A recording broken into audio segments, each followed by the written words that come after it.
शरीर का मजबूत ढांचा। इस सिस्टम को विज्ञान की भाषा में स्केलेटल सिस्टम या कंकाल तंत्र कहा जाता है।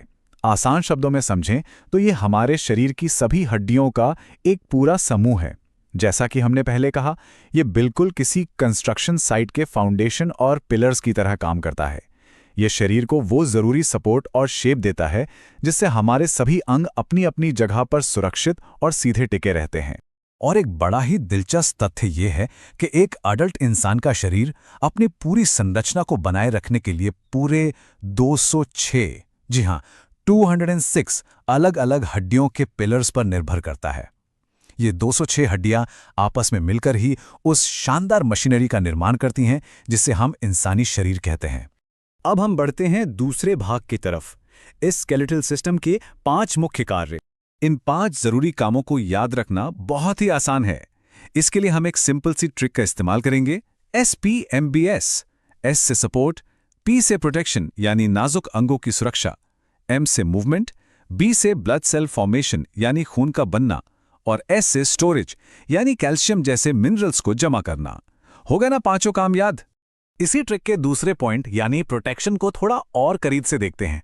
हमारे सबसे नाजुक अंग हड्डियों से बनी मजबूत तिजोरियों या लॉकर में बंद रहते हैं। उदाहरण के लिए हमारे दिमाग यानी ब्रेन को सुरक्षित रखने के लिए यह खोपड़ी या स्कल होता है। ठीक वैसे ही दिल और फेफड़ों को किसी भी चोट से बचाने की जिम्मेदारी पसलियों के पिंजर यानी रिब केज की होती है, जो एक परफेक्ट शील्ड का काम करता है। चलिए अब आते हैं हमारे तीसरे भाग पर, हड्डियों के प्रकार और उनके हिस्से। जिस तरह हर काम के लिए अलग टूल चाहिए, वैसे ही अलग मैकेनिकल काम के लिए अलग आकार की हड्डियां होती हैं। इसे याद रखने के लिए हम LSFI ट्रिक का इस्तेमाल करेंगे। L से लॉन्ग, S से शॉर्ट, F से फ्लैट और I से इरेगुलर। जांघ की फीमर हड्डी बहुत लंबी और मजबूत होती है क्योंकि उसे शरीर का वजन उठाना है। कलाई की हड्डियां बहुत छोटी यानी शॉर्ट होती हैं ताकि हम बारीक मूवमेंट कर सकें।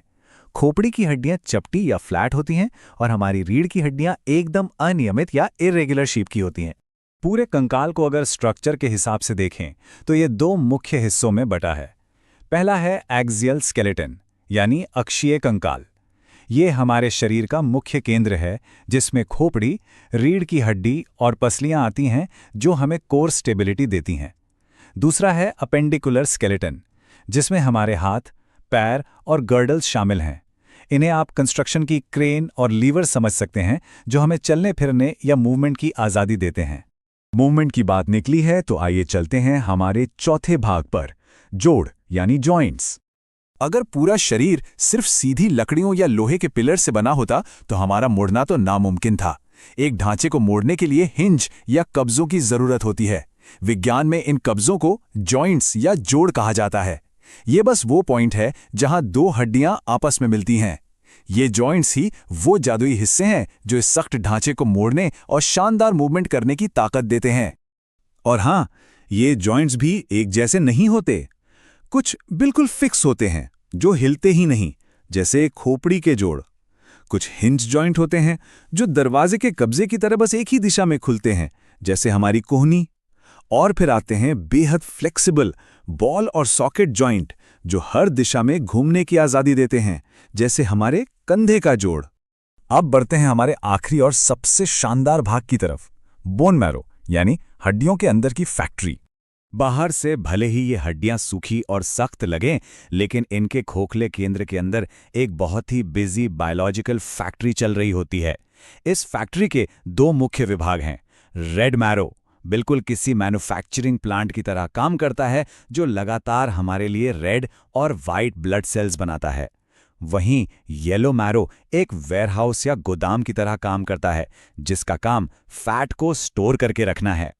इस चर्चा को समेटने से पहले आइए एक बार फिर अपनी SPMBS ट्रिक पर नजर डालें।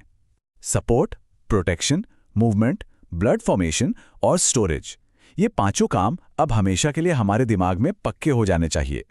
और अब अंत में एक ऐसा सवाल जो सच में सोचने पर मजबूर कर देगा।